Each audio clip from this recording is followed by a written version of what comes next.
vamos al Paraguay, porque en el Paraguay el horno no está para bollos, porque se presenta la campaña política muy radicalizada, me parece, y es lógico. Se está disputando el poder. El poder no es joda. El poder o el gobierno. No sé. Vamos a ver si Euclides Acevedo quiere llegar al gobierno solamente o quiere tomar el poder. Euclides Acevedo, ¿nos escuchás? Sí, ¿qué tal? ¿Cómo te va, Epifanio? Encantado de saludarte. Un saludo fraterno a tu audiencia paraguaya y argentina. Bien, Euclides Acevedo, te escucho con no tan bien, pero es suficiente por ahora. No quiero levantar más el micrófono porque dice que después se satura.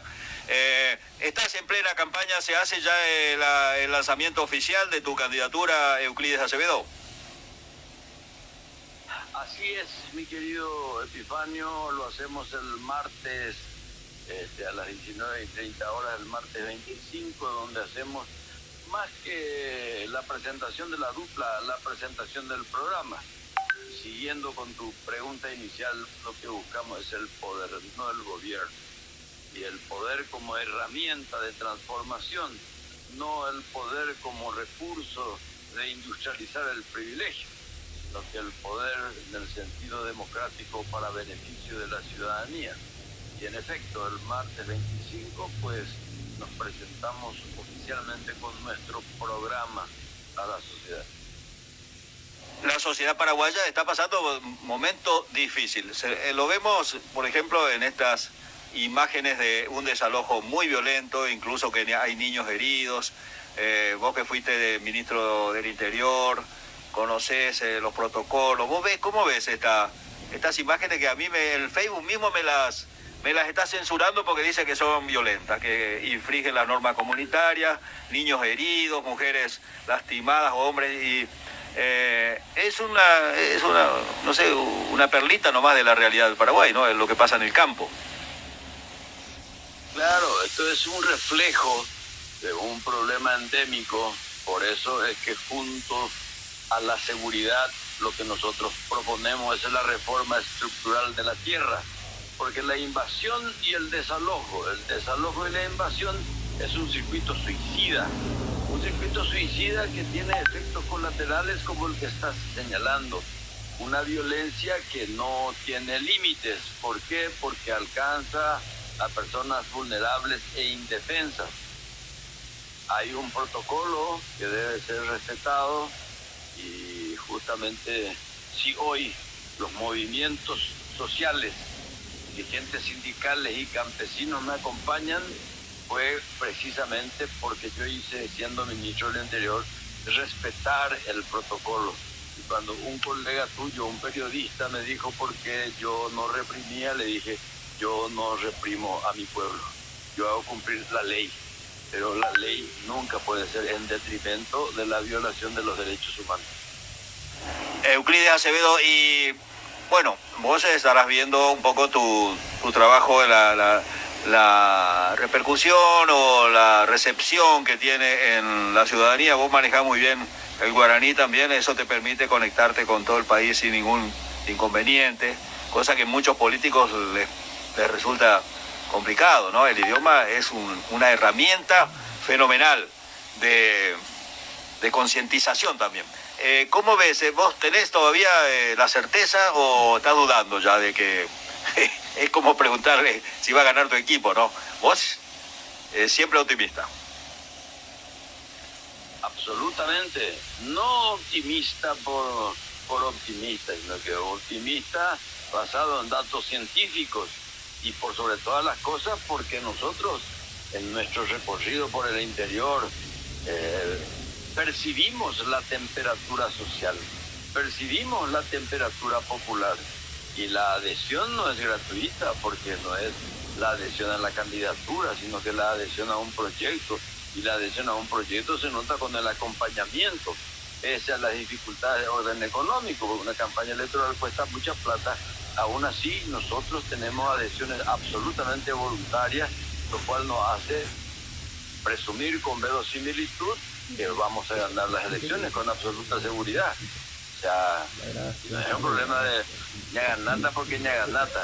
No, nosotros hablamos con la gente, percibimos, finalmente no cambió nada de la descripción que hizo tu papá hace mucho tiempo, en el sentido, digamos, de que el Paraguay necesita sacudirse, no solamente de lo que le ata las piernas, sino que también de la soga que tiene en el cuello. O sea que la realidad no ha cambiado mucho, pero con nosotros sí va a cambiar. Muchos candidatos echan leña al tema Partido Colorado, responsable, 70 años, pero todos quieren ganar votos colorados también. O sea, hay como un discurso que de repente, si vos querés ganar votos colorados, no podés tampoco englobar en el Partido Colorado todo el mal. Satanizar o demonizar al Partido Colorado. Veo que vos manejás bien ese tema. Explícanos, sobre todo a la audiencia. Yo más o menos comprendo tu estrategia, pero la audiencia, que el Partido Colorado es por supuesto un partido antiguo, pero lo que vos diferencias entre el Partido Colorado y lo que es hoy la estructura del Partido Colorado, vos que sos político y sabés analizar, diferenciar, queremos escucharte tu razonamiento en ese tema que es muy importante. Bueno, en primer lugar hay que distinguir lo que es el Partido Colorado hoy en la Junta de Gobierno y otra cosa del coloradismo. Este Partido Colorado está ayuno de coloradismo. Por eso, los principales operadores que yo tengo, que son del Partido Colorado, lo que están buscando y es lo que me piden: presidente, cuando estés en el poder te pedimos por favor que nos permita recuperar la moral y el honor del partido. O sea, hay que exorcizar al partido actual de cómo está, un partido cooptado. Y obviamente nadie gana sin el Partido Colorado las elecciones. Y agrego, no se puede gobernar sin el Partido Colorado y sin los otros partidos. Por eso nuestra propuesta es una propuesta tricolor, es una propuesta unitaria, porque estamos viniendo de una guerra y esa guerra nos obliga a convocar a las mejores voluntades democráticas y republicanas. Y por supuesto dentro de eso está el Partido Colorado. Como me decía hace poco un ciudadano de Norqueta: Fabio, ore liberal, ore colorado, ore frente guasúa, entero entre el cote y ripe, entero entre el comboria huisha, entero entre el cote zaraipe. O sea, no hay distinción. Finalmente la injusticia no mira la afiliación política del explotado. En ese sentido nosotros no buscamos el voto oportunista del Colorado descontento. Nosotros queremos no solamente el voto del Colorado de descontento, sino que queremos la reivindicación de su doctrina, que es agrarista, nacional y popular. Vale decir que aquí nos tenemos que unir todos, o caso contrario, la pandemia política va a continuar. Y la pandemia, vos sabés que se llevan a los vivos hacia la muerte. Y nosotros queremos proponer un gobierno de la vida, un gobierno de la libertad, no un gobierno de la muerte, que es la explotación y la discriminación. No hay peor cosa que al ciudadano convertir en mero habitante. Por eso creo que la coyuntura nos obliga a convocar a todas las fuerzas políticas que apuesten por el cambio, no solo por la alternancia. Euclides Acevedo, cuando ganó Fernando Lugo, también ganó con el discurso de convocar a todas las fuerzas. Muchos colorados lo votaron, yo calculo una cantidad importante de colorados para que tenga esa diferencia. Y sin embargo, ¿qué falló él? Porque en algo falló. Si bien lo echaron, él no tuvo la responsabilidad en las razones que lo echaron, me parece, pero en algo también falló para no fortalecer su proceso, que comenzó auspicioso en muchos aspectos. El propio Fernando Lugo y nuestros actuales aliados del Frente Guazú nos dicen que justamente el error del gobierno del presidente Lugo, que fue un gobierno inconcluso, es porque no hubo la suficiente voluntad para organizar una herramienta que garantice el proceso y pueda defenderlo. Por eso nosotros creemos que apenas nos hagamos cargo del gobierno, vamos a hacer unificar todas las fuerzas en una herramienta común que sirva de vigilante, de ángel de la guarda del proceso de construcción de la nueva república. Porque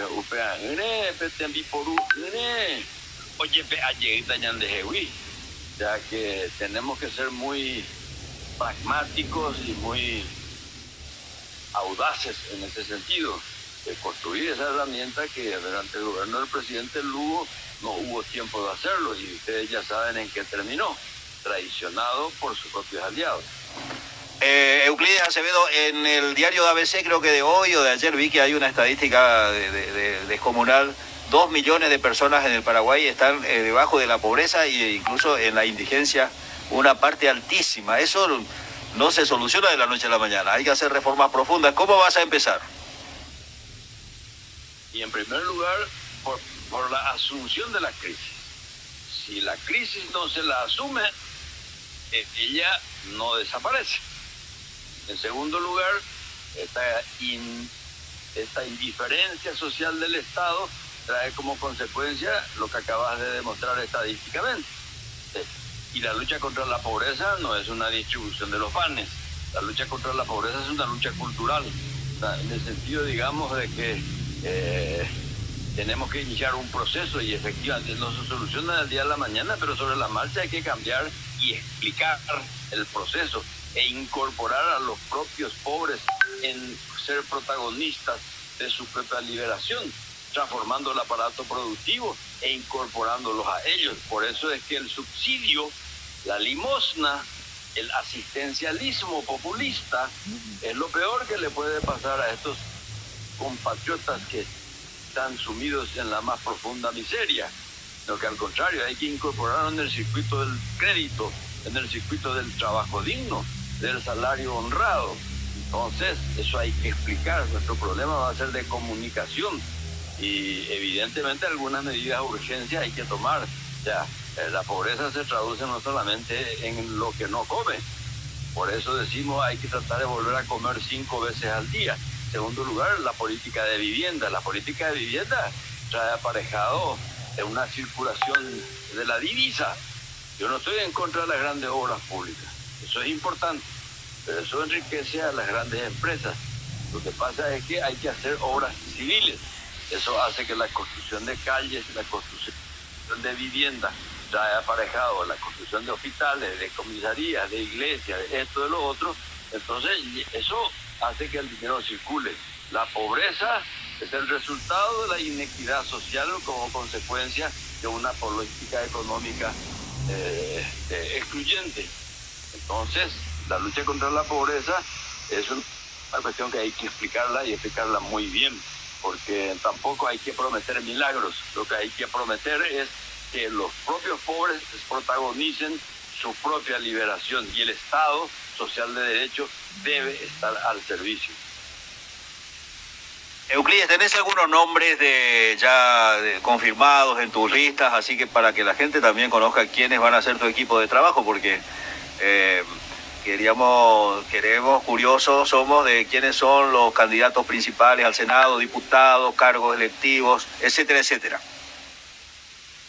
Bueno, nosotros tenemos muchísimos nombres que a lo mejor ustedes no conocen, pero tenemos dirigentes campesinos, dirigentes sociales como Belarmino Balbuena, dirigente sindical como Bernardo Rojas, tenemos dirigentes como el propio Pedro Ferreira, que fue presidente de la ANDE, es un experto en materia energética. Tenemos mujeres como Ivonne Irigoitia, tenemos como la doctora Lourdes Durelli, experta en seguridad ciudadana. Y bueno, y tenemos los compañeros del Frente Guazú, tenemos al senador Hugo Riche, tenemos al senador Sixto Pereira, tenemos a otras compañeras y compañeros que van a tener protagonismo en el poder legislativo. Yo también tengo en mi cabeza la lista de futuros ministros y ministras, pero porque eso entonces voy a dejar de lado el sentido de la sorpresa. Pero acá me invité, sacame.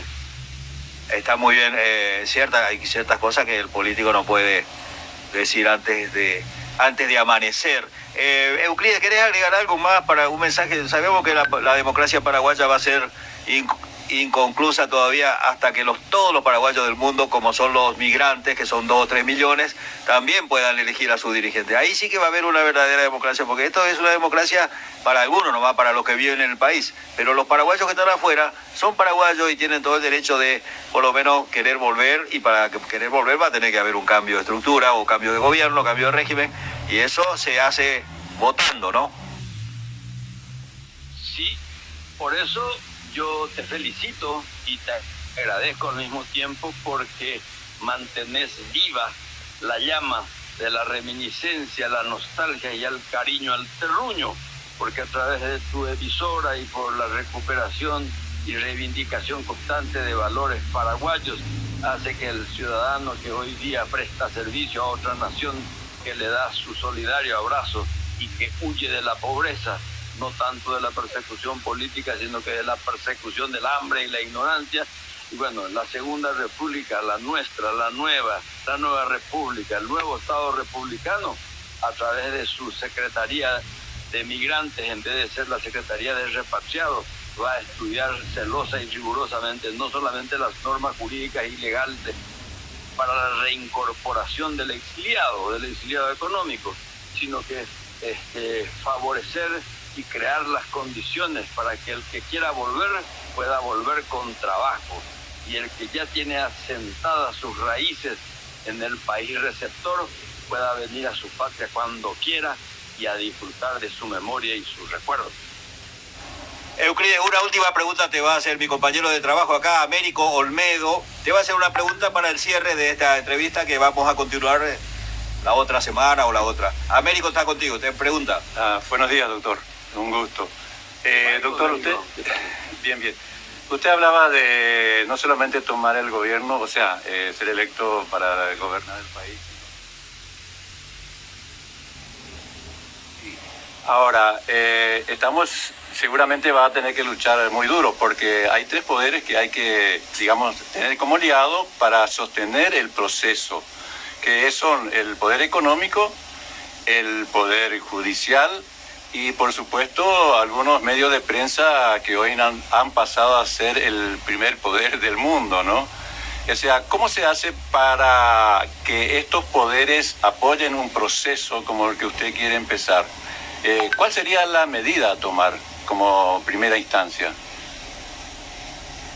Mis respuestas no suelen ser farmacéuticas ni exactas, porque la política es sumamente flexible, pero sin embargo, de acuerdo a lo que preguntas, lo primero que hay que hacer es transparencia en la gestión, para que la gente sepa lo que uno hace y por qué lo hace. Segundo, que esa transparencia sea acompañada por la voluntad popular. Es decir, el pueblo no solamente tiene que votar eligiéndote, el pueblo que te vota, el pueblo que te elige, tiene que acompañar su gestión con su propio trabajo. Por eso nosotros vamos a seguir recorriendo desde el gobierno toda la ciudadanía, todo el territorio nacional para incorporarlo, y con los factores de poder, los factores económicos, los factores de comunicación, los factores sociales, y hay que conversar con ellos. Por eso nosotros proponemos un gran pacto social, y ese gran pacto social no es un pacto político, es un pacto económico, es un pacto cultural, es un pacto religioso, es un pacto vecinal. Vale decir entonces que nosotros, nuestra garantía de sobrevivencia en el poder va a ser en la construcción de la herramienta que hablaba al comienzo con Epifanio, y en segundo lugar un gran pacto nacional, en el sentido de decir, bueno, acá todos los paraguayos y las paraguayas, ¿salvamos al país o no lo salva nadie? Euclides, gracias, te saludo, y el movimiento que vos encabezás se llama Nueva República. Nueva República. ¿Quién le puso el nombre? Sí mismo. ¿Quién? Yo mismo, pero eso no, es una creatividad mía, probablemente sea la construcción del pensamiento de mucha gente. Pero bueno, una vez más, muchas gracias, Epifanio, un saludo para Américo y para la audiencia paraguaya en la República Argentina, el más afectuoso de los abrazos. Muchísimas gracias, Euclides. Estaba con nosotros el candidato a la presidencia, Euclides Acevedo.